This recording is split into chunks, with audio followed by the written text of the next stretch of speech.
hurt my hand. It's really swollen. Dude, my dogs were barking wearing dress shoes all day. They're hurting so bad this morning. Oh, fuck, dude.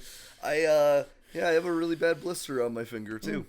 Hello and welcome to Misfits on Vinyl. My name is Spencer Streichert. I am an actor and comedian and one of your hosts. My name is Aaron Walsh. I am also one of your hosts. And also an actor. Possibly, maybe not. I don't know. I mean, okay, I will say this, because you haven't seen the Alanis Morissette episode. No. I got us some free press. Nice. So I said to Brittany, I did the joke that we had talked about you going to Ottawa for the trucker rally. And then I was like, no, I'm just kidding, everyone. He's actually out. He's away for a couple of weeks because he's shooting the Game of Thrones sequel with the Jon Snow one. And Brittany believed it, and she was like, wait, really? And I was like, yeah. She's like, are you just telling everyone that? I was like, yeah, I mean, I'm kind of just letting it slip. Well, to be fair, I signed the NDA. Spencer didn't. So it could possibly be true. I mean, Jon Snow did put on a lot of weight. He became Jon Snow Globe. Yeah. Jon Snow Globe. He did become Jon Snow Globe. Kit fucking Harington just became a fucking blob. It's true. Oh, it's dude. True. So, it's been a couple of weeks. It sure has. We haven't been able to catch up, really. We've been both super busy with our schedules. Yeah. So, what we decided to do this week, instead of we're also recording a real episode this week later on. But this is the Rec-isode. Rec-isode. So we're gonna give you guys a couple of recommendations, which I'm super excited about. But before we get into that, we're gonna catch up, and what a better way to do that than with the Border Hop by official, non-official sponsor, Cabin Brewing. I'm super excited to drink this. Also, I didn't let Brittany drink out of the record mug. Oh. That's our thing. Okay, cool. Yeah. That makes me feel special. Yeah, no, I made sure that I was the only one drinking out of it, and then she gave me shit for drinking out of it. Because she didn't understand how great these mugs actually are. That made me feel really special, Spencer. my heart just grew 3 sizes. It's amazing. I'm glad that I made you feel special with that.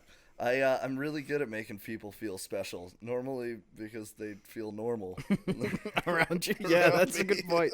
That's a good point. So I guess what have we been up to? I was in Ottawa for non-disclosed reasons. Can't confirm or not confirm. May have been protesting Trudeau. May have been, becoming a celebrity, becoming an actor once again.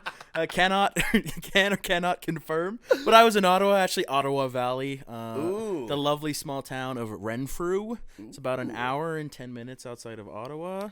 It was really nice. I've heard that place has a lot of meth. Does it? I heard that, yeah. That was also could possibly or not possibly be what I was getting up to when I was there. No, I actually, in all honesty, I was hanging out with some elderly folk related to my kin, my girlfriend.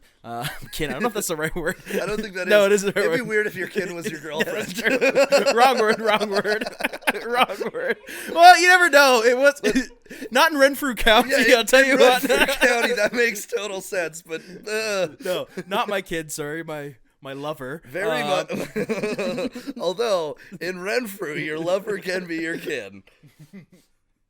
It's funny because I don't actually know the definition of kin. No, I think it's family. I like, as soon as it came out of my mouth, I was like, that felt wrong. Yeah, no, that did feel wrong. I'm having a hard time pouring this. I got mine out fine. Really? So, yeah. Okay, well, I am special. But yeah, I was hanging out with her family and grandparents, and holy fuck, did we play a lot of bingo. Ooh. Yeah. Did you go to a bingo hall? I went to 2 bingo halls. Ooh, there's 2 bingo halls in Renfrew? No, we had to drive. We drove to Pembroke, which is near Petawawa. Ooh. And we went to the bingo hall in Pembroke, and then we went to a bingo hall in Ottawa. Whenever I hear Pembroke, I just think of the Pembroke Mall. Nice. There's no reason for that. I don't know why I think Pembroke Mall. Is there a mall in Calgary in Pembroke? I don't know. Yeah, because there's a neighborhood here in Pembroke. Oh, is there? Yeah. Oh. It's forest lawn adjacent. Oh, that would explain Yes. why I don't know where it Yes. is. Okay. Anyways, lots of bingo. I didn't realize there's such a fucking culture around bingo. Like, it's mostly just like old people addicted to gambling. Oh yeah. But there's slot machines there, and then they have like the Nevada cards, the Nevada like cards. You open them up and they're like handheld slots. But they play for this thing called balls. They play for balls. Anyways, what it is you play the Nevada, and then you might get a card that's got like 3 bingo ball numbers, and then if they call that number on one of the 2 games, they have 2 ball games or whatever, and one of the 2 games, and it calls your number with your 3 balls on it, you win more money. But like the odds are so stupidly low. Yeah, what the fuck? So you have to buy all these. Win twice. You have to win twice, yeah, to win this extra prize. But people were eating it up, dude. Like, eating it up. I don't understand why old people like to gamble. No, I don't know either. They like, They fucking... criticize Pokemon cards. Yeah.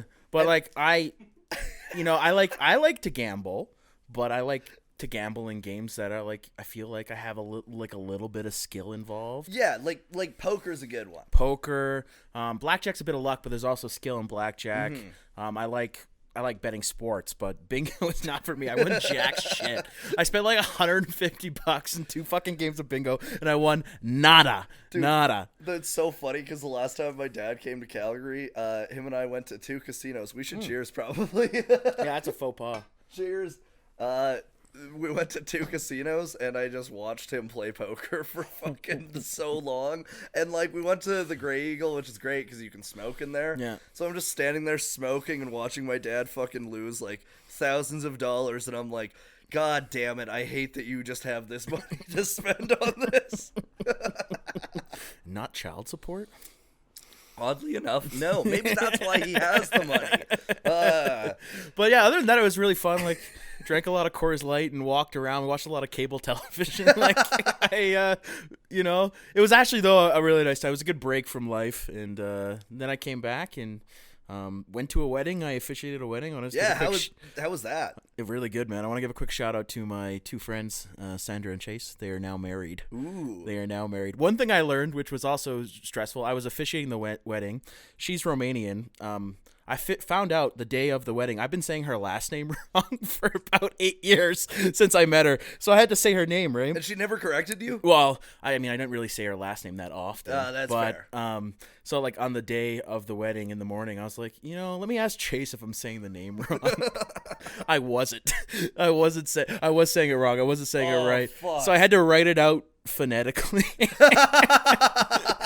on top of my script, and then totally when the wedding started, I said her name probably 3 different ways, so it didn't help. But they're married now, and they were happy with my performance. Fuck. That's so funny that you just dyslexia their wedding. Oh yeah, dude, really bad. Fucking motor Okay, mouth. that's funny because someone at my work was reading my handwriting. I have terrible writing, and they were like, "I think you have dyslexia." They called it my extra chromosome writing as well at work. Yeah. So I have really bad writing. Anyways, yeah, she was like, it looks like you spell your letters backwards. You need the fucking speak and spell. Yeah. That's what you need to write with. It's like I'm great writing emails, but like when I actually have to physically write stuff, and I had to sign the marriage certificate and all that stuff, so we were like practicing our signatures the night before, and they were all making fun of mine. Oh fuck. So, but overall, really good time. I'm really happy for my friends, and I got a killer suit out of it. Yeah, And yeah, you lots got of a drinks. new suit that you had to get custom made. I got a custom made suit. Yeah. So maybe one of these episodes I will put it on because I have nowhere else to wear it. Yeah, to, so. which also, by the way, like, because originally our original plan, we I guess we forgot to mention this in the first episode. Mm-hmm. So I was wearing a suit jacket, and the reason was it wasn't just because it was an 80s record. No. It was because we were both going to be wearing suits. Yeah. And then Aaron was like, no, I'm not going to wear it because I don't want to ruin it. And I was like, so then I'm just sitting here with a fucking Miami Vice coat on. Yeah, I know. But I can wear it now, so maybe we can do a little redo. A little redo on that episode. We'll do a part 2 redo. But other than that, like, everything's pretty good. Except, actually, I have one more thing to talk. I got a bit of a beef. I have 2 beefs to pick. First of all, WestJet. They didn't cancel my flight, but man, their planes are fucking small and they fucking suck. Like, we were talking about this right before the episode because we both just got back into town, and WestJet and Air Canada apparently as well. They make planes for midgets. Yep. Like, it was so small. I tried to take a shit in the WestJet bathroom. Like, I'm not a small guy by all means. I understand this. Like, but I'm not like two seat type guy. I tried to take a shit and my legs couldn't spread up enough to push. So like, it just whatever fell out. Like, it was terrible. Like, I was like this like, you can't shit like this. Like, it's just not possible. So it was a really like not a fun experience. You know what? I gotta just say this. I know for a fact that statistically we have more women listening to our podcast than men, and it's so funny now to imagine that some of these people being absolutely disgusted with us. I don't care. It's my beef right now. It's what's grinding my gears right now. And like, I couldn't even wipe. I had to like stand up to get it was terrible. Like, fuck WestJet. But the bathroom was bigger than my seat. So like, the whole flight was terrible. My second beef is with my property management company of my apartment building. Cause new or old? New one. Ooh. Cause fuck them. They put up these signs today talking about the garbage room.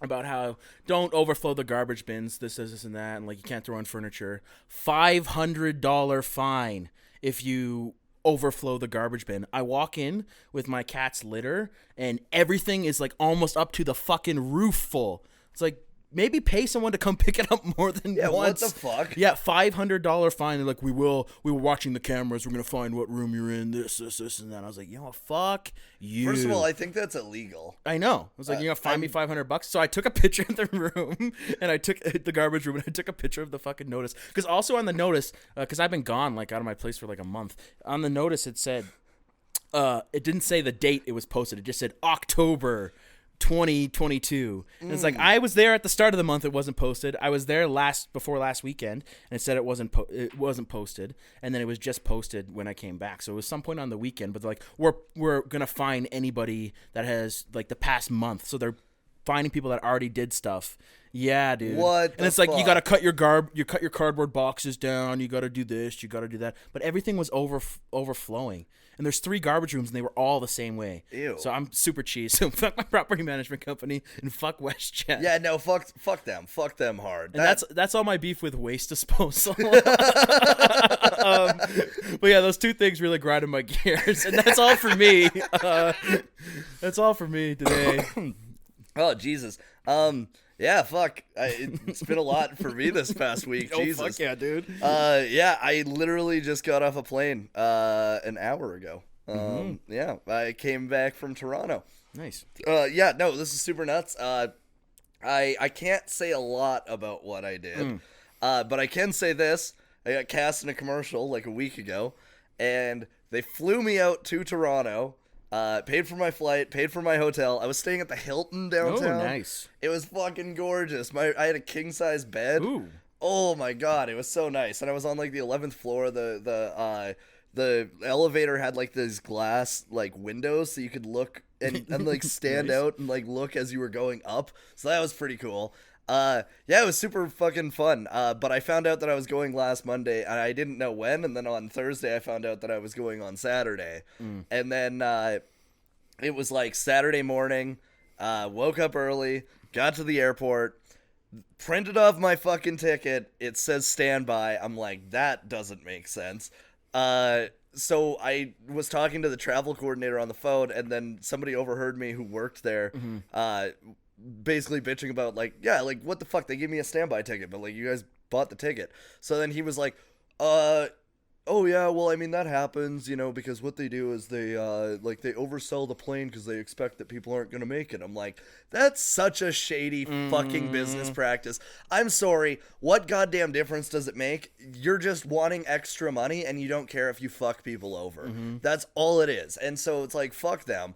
But this guy overheard me talking about it, and then he heard that I was a comedian, and then he was like, oh, well, I know Jeremy Furlong because Jeremy works there too. Nice. So he then walked me to the gate, talked to the lady who he was friends with, and made sure that I got a seat on this plane. Oh, hell yeah. And I watched her turn down a mother with her children. Priorities. I was Canada. like, holy fuck. Like, I felt kind of bad, but also a little bit good.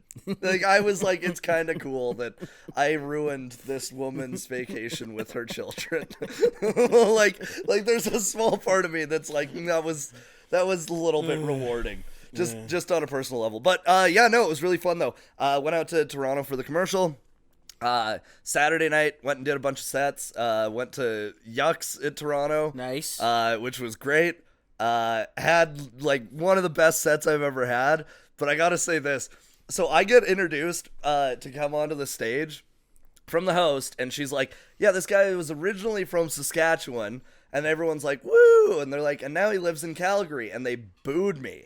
Ooh. And then she goes, okay, no, because whenever I go out west, they boo me when they say that I'm from Toronto. Let's prove that we're better than that. He's from Calgary. They booed even louder. So then the third fucking time she gets them to do it, they boo again. I got on stage and I just tore off about Toronto for about the first 30 seconds of my act. And I went, how fucking dare you? Like, the very first words out of my mouth, I was like, how fucking dare you judge me for being from Calgary? You've seen your city. I was like, you know what Calgary has that you don't? Transit that's reliable, because every 3 hours some asshole isn't jumping in front of the train on Bay Street. I'm like, you know what I can do? You know what I can do that you can't? Afford a house in 5 to 10 years. That's true. Yeah. Well, there's a reason why so many Torontonians are coming to Calgary. Yeah. Yeah. There's also a reason why so many of them are killing themselves. Jesus. I mean, I'm not wrong. And then I also commented on how all they do when they see homeless people is just step over them as they're walking down Queen Street. They don't actually fucking want to do anything about it. I got a huge applause at the end of my, like, fuck you Toronto rant. Because I think they weren't expecting me to know so much fucking inside Yeah, well, you baseball live shit. there, so. Yeah, so I just fired that at them. But yeah, Yucks was good. Then I went and did Nothing Fancy. That was also really good. Went and shot the commercial. It was a ton of fun. Went to the aquarium today. Fucking got to see some sharks. Nice. And some rays. Do you remember Some chimeras. when we were... Okay, go ahead. Keep going. Stingrays? Well, I said rays. Oh, nice. Yeah, nice. yeah. And chimeras are in the same family as sharks. I thought you and meant like rays. laser rays. No, although that would be really cool. I thought there were sharks with laser beams, but Sharks you know. with freaking laser beams. What else did you see? Well, I saw a Goliath Gooper. Ooh. There was specifically with sharks. There was sand tigers. They were cool. Nice. They're the ones with the really funky teeth. There was the zebra sharks. There was the black-tip reef sharks.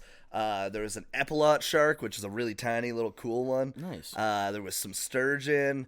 There was a flounder.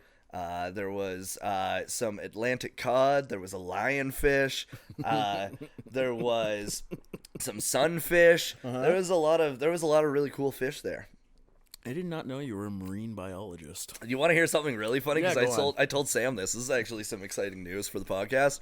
I'm an edumacated man now. Yeah, go ahead. I took an online course about sharks. Nice. And I fucking passed. And so now I have a certificate in shark knowledge Shark knowledge. from Cornell University. From Cornell. It's about time between the two of us, one of us got something from a university. So. Yo, I have a peer degree from there. Wait, really? Yeah. Oh shit! So Sam and I are alma mater is Cornell now. Alumni. Oh, we're Cheers. alumni. I can't cheers to this. I did not attend Cornell. So. No, it's okay. But we all dropped out of U of C, so you know that's all that matters. But look where it got us. Look where it got us. We now host the number 21 best music history podcast on Apple Music in Canada. in Canada. I don't know what it's like in the U.S. We got 5 more views and we shot up 64 spots. It's incredible. We actually dropped down to number 83 this week. So that was Oh.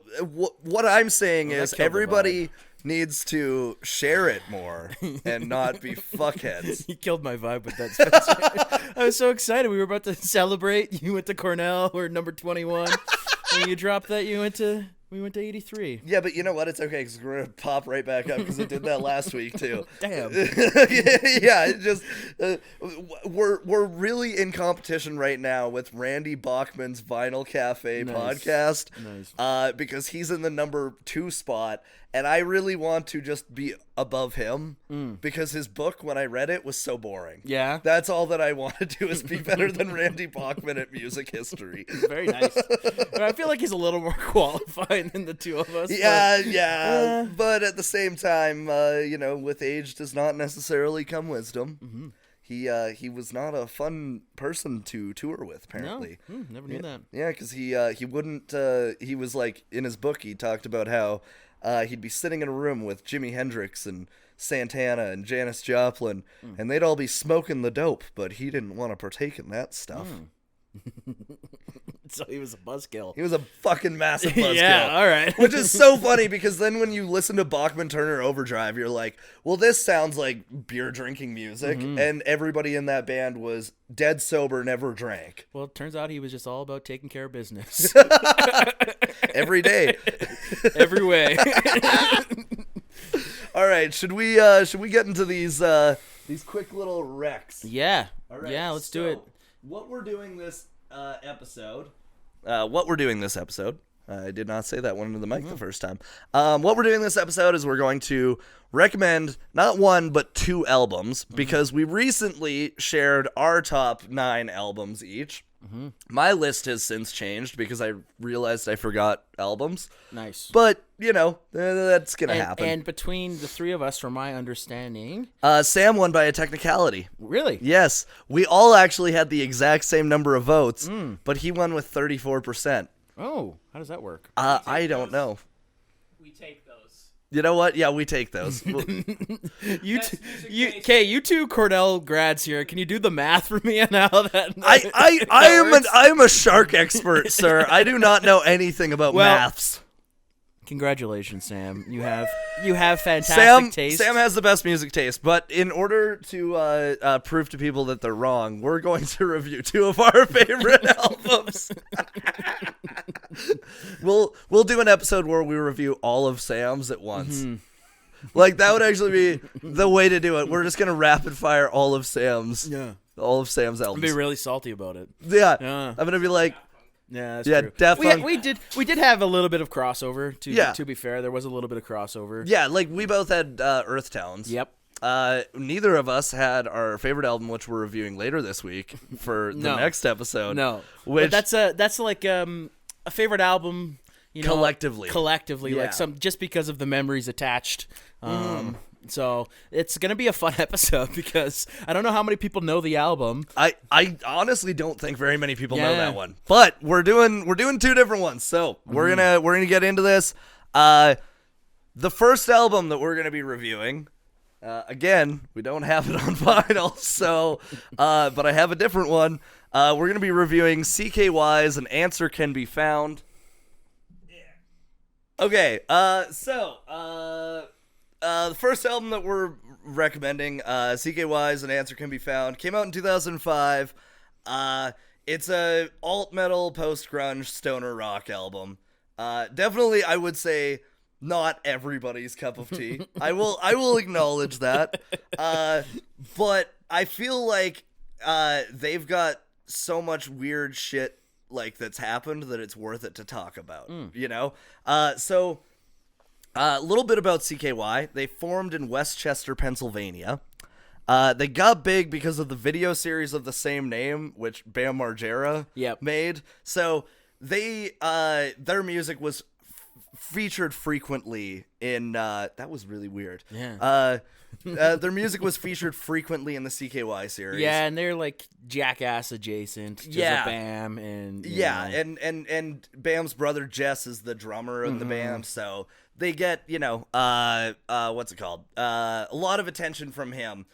Now they originally were. It was Darren Miller and Jess Margera. Darren Miller was the guitar player and the singer. Jess was the drummer.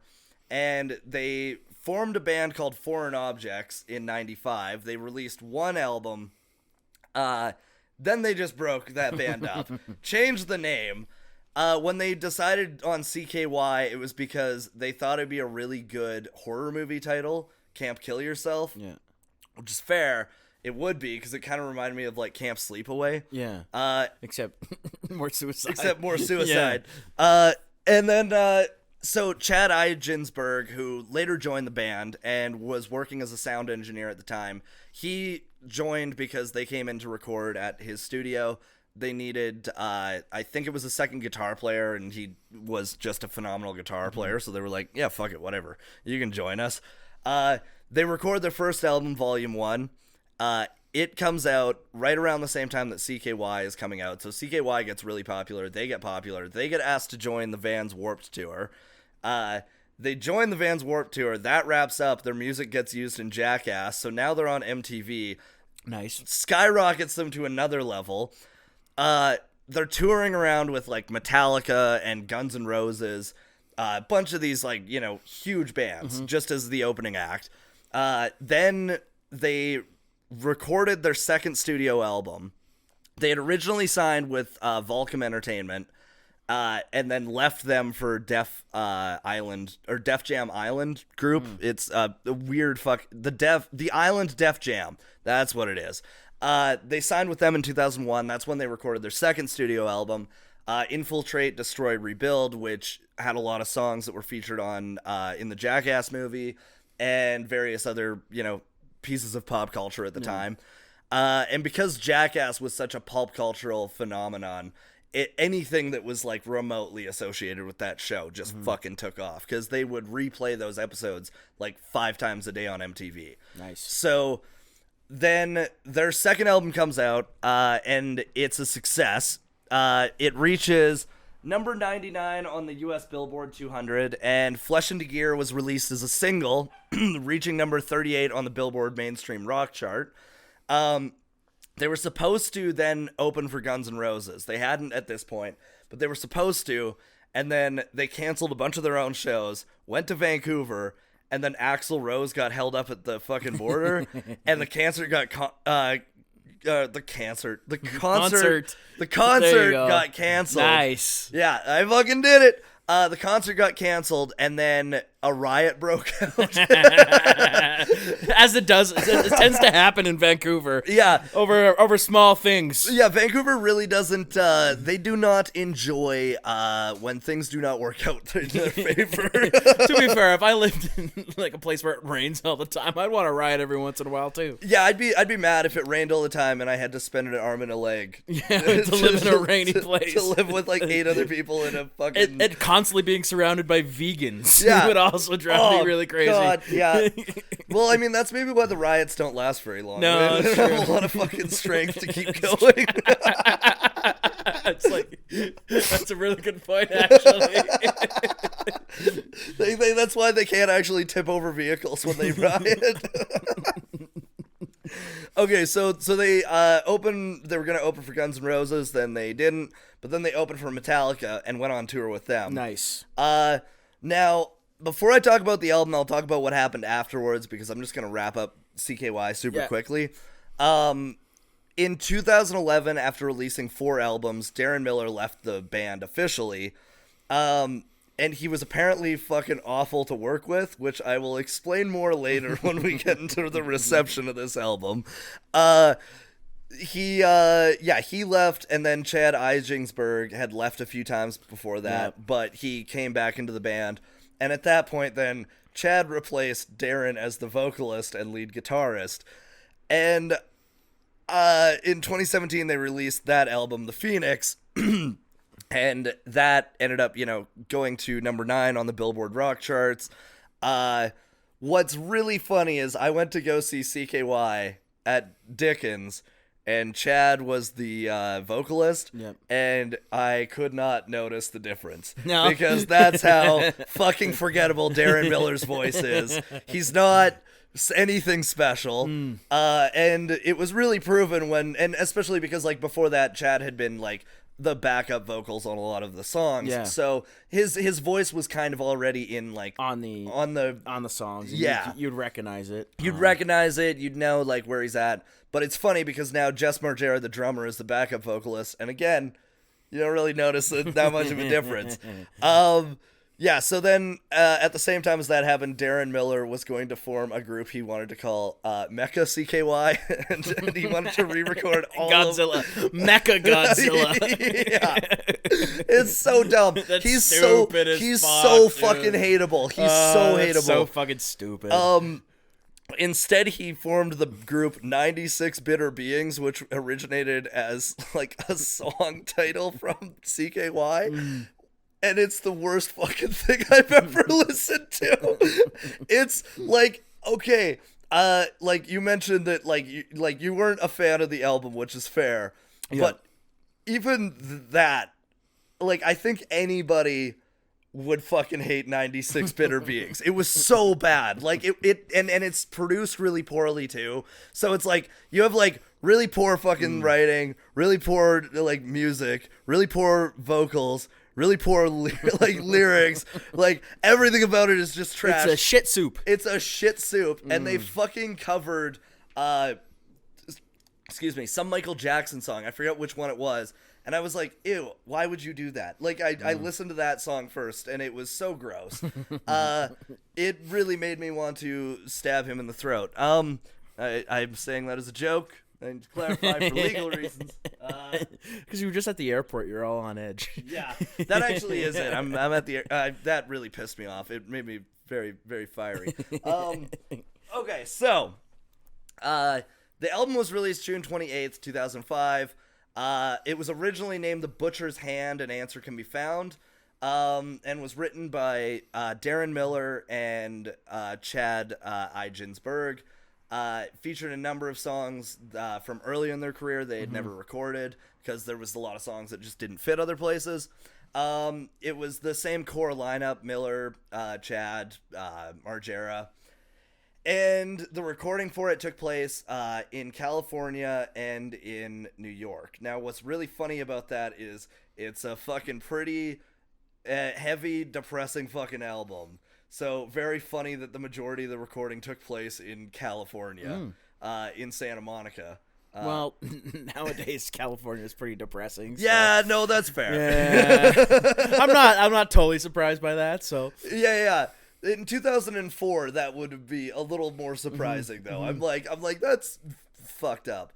Okay, so the title of, so I'm just gonna, prattle off some fun facts about it. The title of Behind the Screams, which is an acoustic, instrumental, which kind of sounds like a Spanish guitar. It's fucking really cool. It's titled that because Tripled Manic State ends on a scream, and so it's the song that immediately follows it. It wasn't going to be a song at all. They had recorded it for a movie, and then people loved the song in the movie, so then they did this, like, as a part of their album, and it ended up being one of their more popular songs because it's very different tonally from, like, all of their other stuff. This was the first album, though, that didn't have synthesizers or keyboards on it, which is interesting because a lot of their sound is very heavy on that with their early shit. What's cool about Triple Manic State, though, is it's actually a sequel song to their song Inhuman Creation Station from the album before, which the Inhuman Creation Station is about, like, building these fucking weird humans out of, like, different body parts, like kind of mix and match sort of thing. Yeah, using robots and shit. And Triple Manic State is, like, rewiring the brain accordingly. The album is really fucking dark in terms of the lyrics and that, and I didn't really realize that, I guess, when I was in high school. Probably subliminally I did, because I would listen to it a lot when I was in high school. What I think is really fucked, though, is, so it starts out, like, there's 3 songs on it that are very heavy with themes of ixnaying oneself, but when we were talking about how Bruce Springsteen never fucking had anything laced with metaphor, these guys are the opposite of that, where everything is fucking laced in metaphor. Sometimes to where it doesn't make any goddamn sense. Yeah, some bad metaphors in there. That's one thing I did notice. Yeah, there's definitely some bad metaphors. There's songs that it works really well on, like Familiar Realm. I was like, I fucking dig this, and like that was like my jam all through high school. The music video for that song is also really fucking funny because it's this family like running around in like a very highly saturated, like super sunny fucking park. And then at the end of it, like they're playing like they all fall down, but then it cuts to them being like actually dead, and you're like, what the fuck just happened? And the song is really happy too. Like it sounds very happy. So yeah, so now okay, As the Tables Turn was originally going to be a title of the album. What I thought was really interesting, the album starts with a lyric in Suddenly Tragically that says, an answer can be found, and in Don't Hold Your Breath at the very end, it says, an answer is yet to be seen. And when I was re-listening to it, I realized that the progression of the album talks about like how somebody killed themselves, and then it's like not understanding why they did it. And it was not something I really realized until I was sitting down, listening to it actively, watching the fucking lyrics as they're coming on. And so I thought that was really cool. I thought that was something that I, was impressed to find out about. Now, to promote the album, they toured with the Rock Audio Tour with Fireball Ministry and the Knives in North America between August and September of 2005. The next year, they toured the UK with Clutch, and then they supported Avenged Sevenfold on their Cities of Evil tour, which that would have been crazy because that was like peak when Avenged Sevenfold was super popular. Yeah. So they're doing like, literally these guys are like arena opening acts. Nice. Which is pretty fucking... Yeah, especially if you're talking like Guns N' Roses, Metallica. Oh, like yeah, that's pretty cool. That's pretty fucking cool, and especially because like I would rather be an arena opening act than a fucking club headlining act. You know, like that's a pretty cool vibe. Yeah, I'd say that's fair. Yeah. So they also went on Last Call with Carson Daly to promote it. They did Suddenly Tragically and Triple Manic State, which I'm actually really surprised that on primetime television they would do two songs that were about suicide, like that they were allowed to. But, okay, so we're going to get into the reception here, rifle through this, because we got another album after this. Now, it reached number 35 on the Billboard 200, like the open charts, highest position achieved for the band. It sold 27,000 copies in its first week, which for a band that's, like, pretty indie, definitely not bad. Yeah. Familiar Realm was released as a single, and it reached number 32. It's sold over 153,000 copies to date, and it's the third best-selling album. But it received really mixed reviews. Okay, and which is fair. Which I could probably touch on. I mean, I understand, like, knowing your connection with the band, like you listen to all their stuff. I had never listened to any of their stuff until today. It was, for me, no offense, Spencer, don't kill me, highly forgettable and generic. That's my real pull away. That hurts. I know it does. That hurts. I want to be honest. Soul. I want to be honest. We agree a lot of the time. This is one I did not agree with. What I was gonna say is that the mixed reviews ranged from 5 out of 5 to literally 1 out of 5. Now, before we get into talking about it for a second, I need to tell you this story, because this is the thing that made me laugh the fucking hardest, and this is why I was like, Darren Miller sucks. So, the album received an infamously negative review from the Rolling Stone writer Jenny Eliscu, who awarded it 1 star out of 5 and described it as mind-numbing stoner metal with ginormous power chords, repetitive vocals, and overwrought lyrics. She even went as far as to suggest that a listener might want to commit suicide just to drown out the sound of the album. Oh, fuck. Now, I thought that was the fucking funniest thing I've ever heard. And like, so savage. I love the album, but like, I think that's fucking hilarious. Now, Darren Miller publicly responded to the review, criticizing the Rolling Stone for publishing her opinion and suggesting that the critic simply isn't intelligent enough to understand the lyrics she criticized. Now, this is where it later escalates, okay?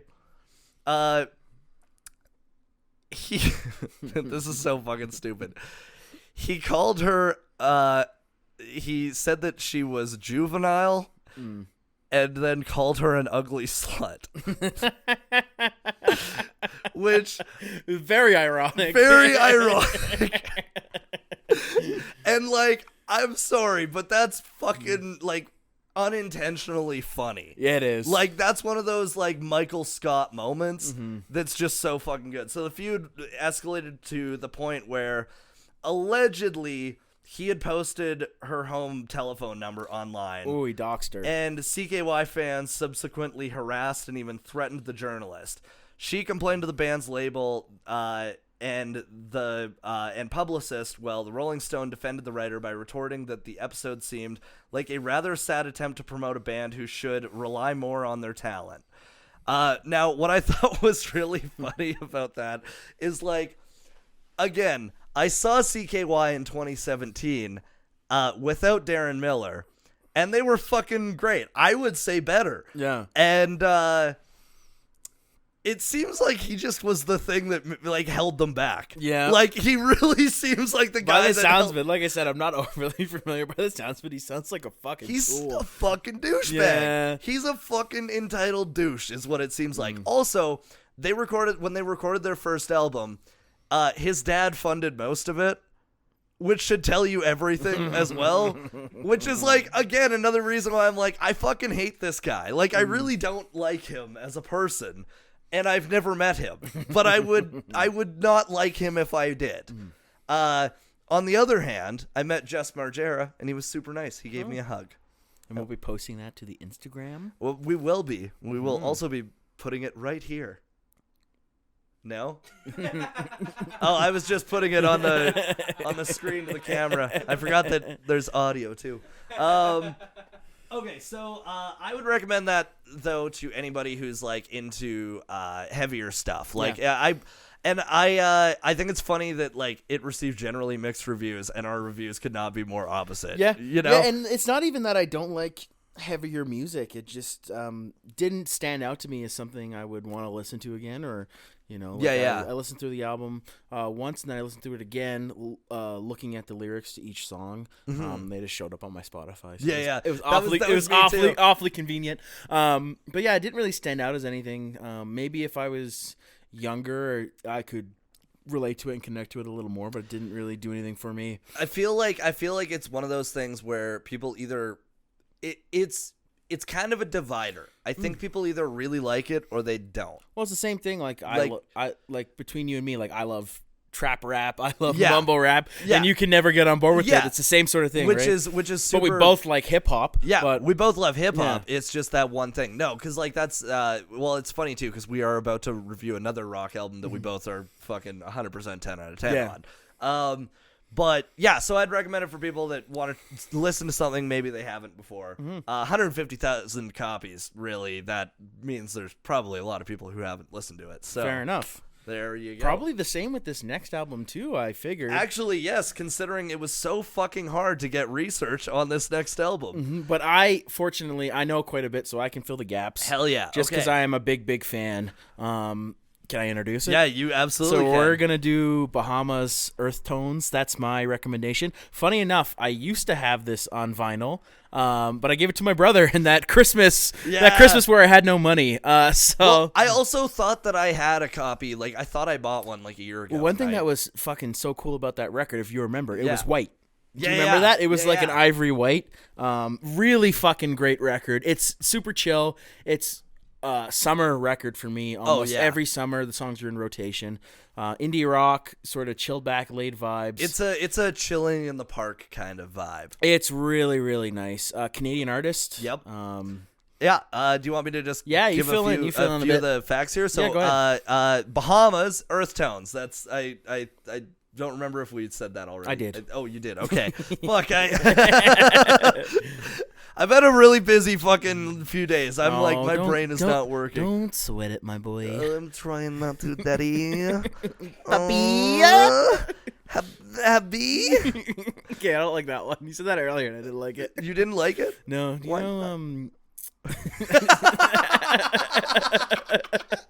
Wait. File just looked like a penis. When you went The wave. Oh, Nice. I love that. That Nice. looks like a dick. Nice. Okay, so Bahamas, born as Afi Jervanson, Finnish name. Yeah. He's a Finnish man. Born in Toronto, though, April 28th, 1981, raised in Barrie, Ontario, and he taught himself the guitar, which is pretty impressive. We've had a few people that have taught themselves, artists that have taught themselves instruments, but I don't know if there's been any that have, like, as cool of a unique sound. He shreds. Absolutely shreds, and it's laid back. He plays a Fender Stratocaster, and he sings about playing a Fender Stratocaster, and he just fucking jams, man. He fucking has so much fun. We're going to insert a picture here of the concert that we went to. I've seen him 3 times. Yeah, I've seen him 3 times. Fucking crazy. This is actually, I realized I've seen both the bands live, which is good because we're a music podcast. Gotta go see some live music, baby. He fucking absolutely shreds, but it's like it's in a very I guess it's in a way that people can digest it. It's so laid back. It's like so that's the laid only back. real way to describe it. Yeah. It's mellow, but it's also like it's very, very melodic. All the songs are very melodic. Tons of harmonies, catchy choruses. Like he's a great songwriter. Oh yeah, super great songwriter. Super fucking underrated songwriter too. So Downtown Music Publishing represents Bahamas songs. He recorded his debut album, Pink Strat, in a cabin in rural Ontario in 2008. So at the same time as Bon Iver is recording an album in a cabin in the middle of nowhere. We will be touching on Bon Iver at some point because I am also a massive, massive fan. I fucking love Bon Iver. So at the same time as that's happening, they're both, and you know what? I would put them into the same like sort of like subcategory overall, like not like distinct categories, but I would put them over like a subcategory. Yeah, you know what I mean? I'd say to a point, I guess. To a point, yeah. Like it's more just because of like the songwriting and the style than it is the like actual genre, because there is a lot of differences in them. I would obviously. say one thing with the difference. I'd say the main thing is they both sing about sad stuff, but Bahamas sounds happier. He's like singing about his divorce and how his marriage is failing, but he's singing about it in such a pleasant way. And he sounds like he's taken antidepressants, whereas Bon Iver sounds like he's trying to kill himself with them.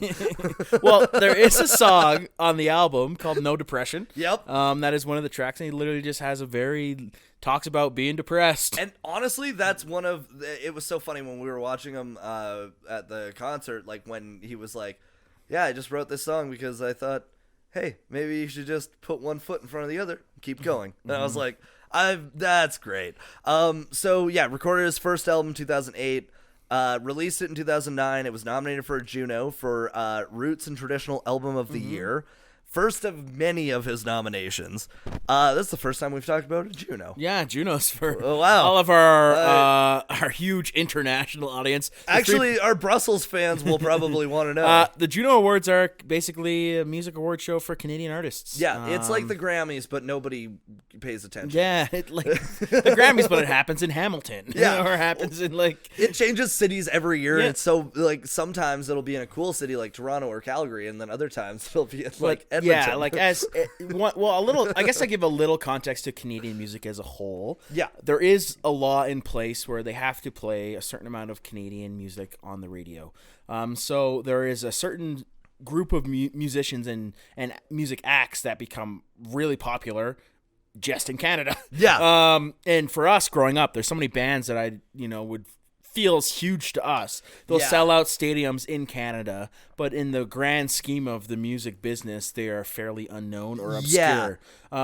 Which is one of the weird things that is a fallout of this law. I'm not sure what the percentage is. I think it's 50-50 or it's like 60-40. It's 40-60 is the every hour, 40% of the hour has to be Canadian content, and but that also only applies to, I believe that only applies to radio stations with advertising, because, for instance, like CJSW, like the college radio station, for those that don't know, the local college station, college station, they play a lot of funky stuff too. And they'll have like a world music show that'll be like 3 hours long and no Canadian content at all in that. So I think it's only when there's advertising involved.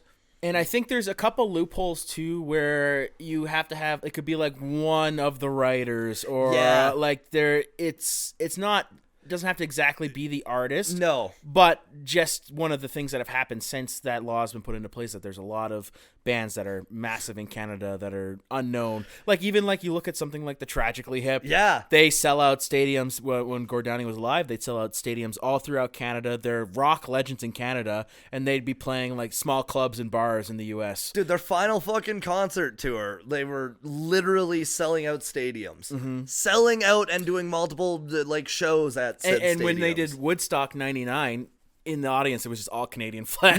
Yeah. Oh, God. So it's what, like those things, like Tragically Hip, you know. I would love to do a hip episode.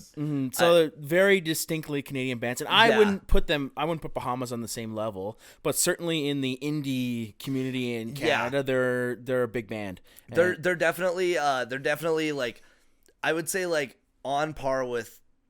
They're where the Arkells were like 5 years ago. Yeah, they're like, you know, I put them with like your Mariana Trenches and your Headleys and well, maybe not Headley. Headley was big. Shout out to a few other reasons why maybe not Headley. Just Insert CBC yeah. He's headed to prison.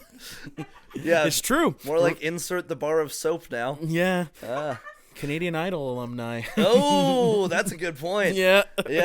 I've oh God, I'm so sore from this fucking shoot. I actually have to pull my leg up.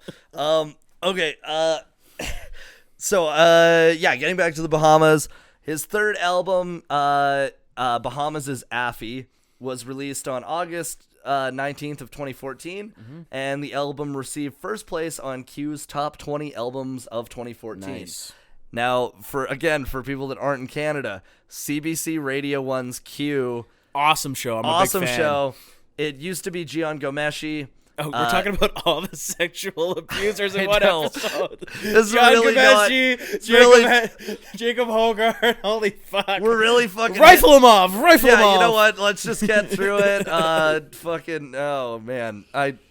It's a music talk radio show, not just music. I mean, they interview actors, like celebrities in general, but they do music. Basically, focused. for those that don't know, it's where the really viral clip of Billy Bob Thornton being an absolute tool to a radio host. That's where it comes from. Was Q, where he was like getting asked about his movies, and he's like, "I came on here to talk about my music." It's like, well, but okay, that's fair. And then he was like, just giving like one word answers. He's like, no.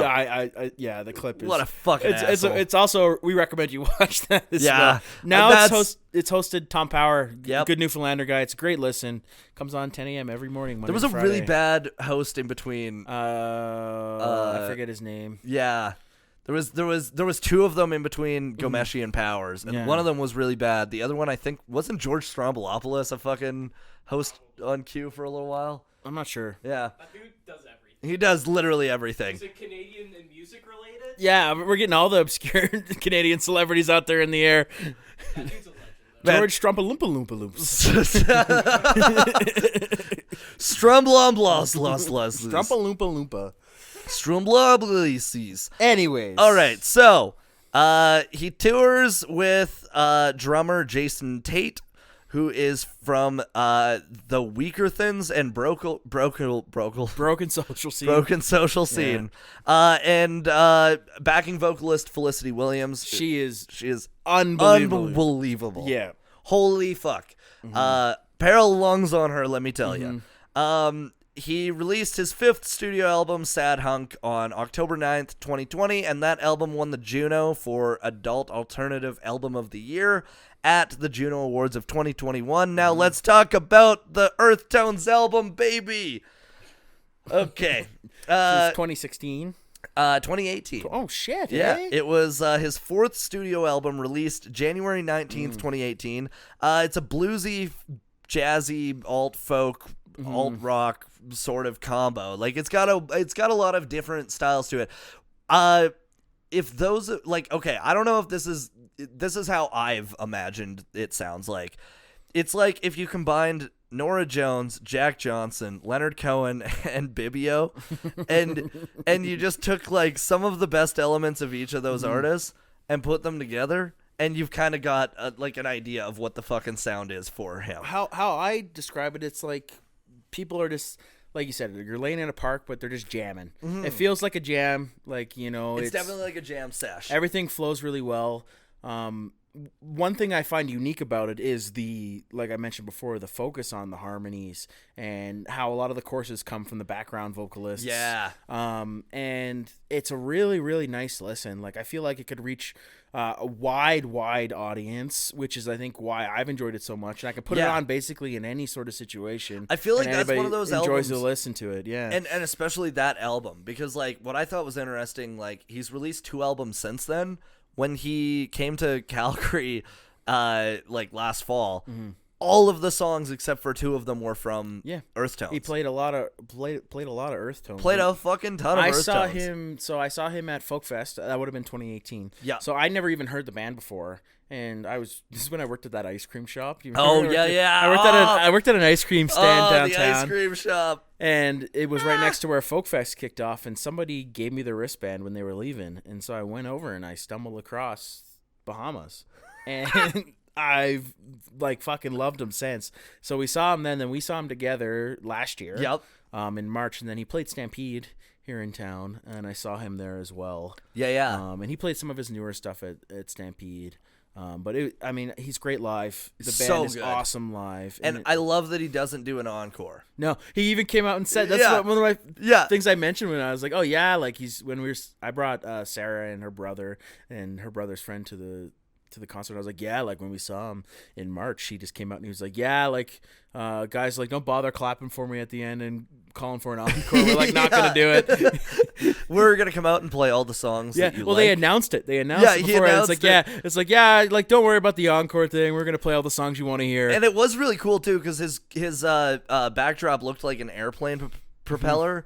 And he came on and was like, "This is your captain speaking." Like he did a whole like airplane announcement thing before he walked on. And I liked all his little bits he chatted in between. He's so fucking funny. He's a cool guy, man. It was a really, really good show. I really want to hang out with him. I would too. I want him to come on our podcast.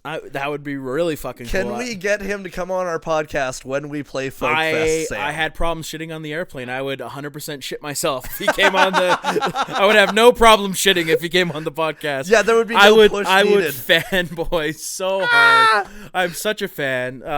Okay, so some more about the album here. He produced it himself. He recorded and released it through Bushfire Records, which is Jack Johnson's label, who he has toured with a bunch, both as a musician in his band and as an opener. Yeah. He also did that with City and Color and the Lumineers and a bunch of these huge bands that everybody kind of knows, right? Now, to promote it, he performed as the opening act for Jack Johnson during his All the Light Above It world tour, and then he announced his Earthtones tour when he released No Way as a single. Tour started in Montreal on January 17th of 2018, and it ended in May 20th in Gulf Shores, Alabama at the Hangout Festival. But then he played Folk Fest in 2018 after that. I had written that in the notes because I was like, let's talk about that. All right, so let's talk about the reception of the album. Second single from the album, Way With Words, charted on the U.S. Adult Alternative Songs. It was number 27. I had a way with words for a while. I'm not singing anymore. I do like that song, but No, I thought you were going to keep going. Some call it substance over style. I can't sing like him, but he's got a very unique voice, too. Don't have me waiting on no SMS. That's a text message. I want to say one thing. The standout track on the album for me is Show Me Naomi. That's my favorite song on the entire album. I think it's really close between Shooby Dooby. Yeah, opening act. Opening act is such a fucking good song. Okay, U.S. folk albums, number 13 on the Billboard charts. Canadian albums on Billboard, number 5. Nice. It received a nomination for the Grammy Award for Best Engineer Album and Non-Classical, which is crazy. And then at the Juno Awards, it won the Juno album for Adult Alternative Album of the Year. He wins that every year, I think. He releases an album. That's a thing in Canada. When somebody like wins it once, they start to become the fucking benchmark. And then Ali Eisner's video for the song No Depression won the Juno Award for Video of the Year. Mm-hmm. It's done with puppets, if I remember correctly. Yeah. And one thing I'd mention, too, worth mentioning, is he did, promoting the album, he did a set on Jimmy Kimmel. It's really good. Yeah, it's really good. Really? They perform a couple songs for Jimmy Kimmel. Damn. Yeah, it's really good. And he also did an acoustic set for CBC as well.